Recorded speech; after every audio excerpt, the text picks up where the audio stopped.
Ok, bonjour chers spectateurs. Aujourd'hui encore sur Yasmo TV, nous recevons Samuel Fredigué. Mais tout d'abord, le général Makosso, fais mon palabre.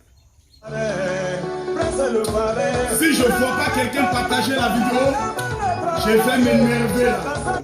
Merci beaucoup le général. Bonjour Fredigué. Yeah man, big up the man called up the youth them from Celestia the first. I and I some fella got one the place, big up the man called Original Vega. Brace up the fire. Wagwan. Pardon? Ça veut dire bonsoir à Kingston. Ok, il n'y a pas de problème. Vous êtes consommateur de cannabis et vous faites partie d'un groupe reggae appelé Brada Fada Mada. Tu es frère, tu es brother, mais tu n'as pas la même maman, man. Brother from another mother, brother from another mother, brother from another mother. Ok.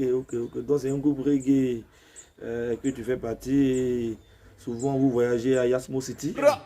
Ok. Que pensez-vous du CBD qui a débuté l'année dernière, là où un fabricant chef vous a obtenu l'autorisation des ventes? Moi, je trouve c'est rigolo de voir les clients qui vont acheter une ou deux têtes de weed comme si c'était des chiclettes. Mais il faut dire, c'est Baba et c'est Bobo et Babylone. Babylone, c'est la société qui est décadente et il les encourage à vendre ces produits qui sèment la panique, man. Mais notamment chez les forces de l'ordre.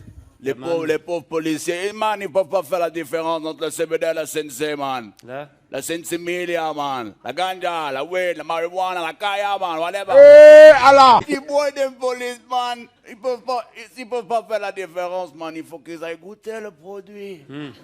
Alors imagine, man, le pauvre policier, man. Excusez-moi, vous pouvez me présenter vos papiers à rouler d'identité. Ce ne sera pas possible, man. Des voyages qu'on n'a pas dit l'honneur, maintenant. Bombo clad de fire, bon aguande, man. Tamako kaki koko. Ah bon? Mais qu'est-ce qu'il faut savoir réellement? Hein, Fredigué? Qu'est-ce qu'il faut savoir réellement? Il faut savoir qu'on obtient ce tabac en manipulant la plante. En manipulant la plante. Génétiquement? En faisant des croisements, man, des petites chimies, et on atténue comme ça le produit, on le rend allégé. Et aujourd'hui, man, c'est pas tout comme ça dans la société, man. C'est exactement la même chose comme les sodas sans sucre, les yogourts allégés à la gélatine de porc, ou l'huile d'olive sans olive, man. C'est pas du vrai cannabis? Oh non, man, la vraie weed, la vraie ganja. La vraie ganja. Il faut la planter avec amour. Il faut la faire grandir sous les incantations de Joe Rastafari.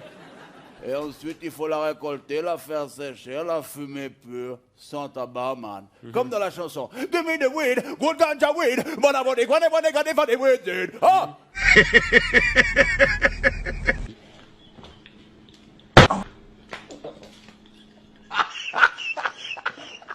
Ok, mais naturel pas. Le cannabis contient une dose de THD. C'est quoi THD? Tétrahydrocannabinol, peut-être tétrahydrocannabinol, mais j'en passe. Mais c'est quand même une drogue. Hein? C'est quand même une drogue où les pouvoirs publics sont censés lutter. Quoi, man, on ne pourrait pas lutter d'abord contre l'alcool, man. L'alcool, man. Interdire l'alcool, man. Coup plus dangereux, man. Mais monsieur Fredigué, c'est pas vérifié. Il suffit de regarder l'expérience, man, des exemples qui sont tout autour de toi dans la vie, man. Si tu bois trop d'alcool, man. Quoi que tu vas faire pipi sur toi. Oh, nickel. Si tu bois trop d'alcool, man, tu vas commencer à dire des conneries. Ensuite, tu vas rouler des pelles à une inconnue. Ensuite, tu vas te battre. Ensuite, tu vas te retrouver tout nu dans la rue. Le sgay galère. Tu vas te rebattre, tu vas tomber contre un trottoir, et puis après, tu vas tomber dans la mort du coma, man. Oui, je crois que ça m'est déjà arrivé. Mais si tu fumes trop de weed? Si tu fumes trop de weed, man, si tu fumes trop de weed, qu'est-ce que tu risques? Qu'est-ce que tu risques, man? La même chose. Non, man, tu risques juste de t'endormir. Et au pire, man, de lâcher une ou deux petites caisses, vite fait. Ah bon? C'est vrai ça? Rappelle ce vieux proverbe jamaïcain, you know, man, when daddy smokes some weed, he's never speed. When daddy drinks some whiskey, it is gonna be more risky. Oui, oui, si je comprends bien, quand ton papa fume de l'herbe, il est calme, mais quand il prend du whisky, il devient tout agité. Exact. Ouais. Nous vous remercions d'être passé à Expo TV, monsieur Frédéric. Un mot de fin, comme on dit au revoir en Jamaïque. Big up. Big up.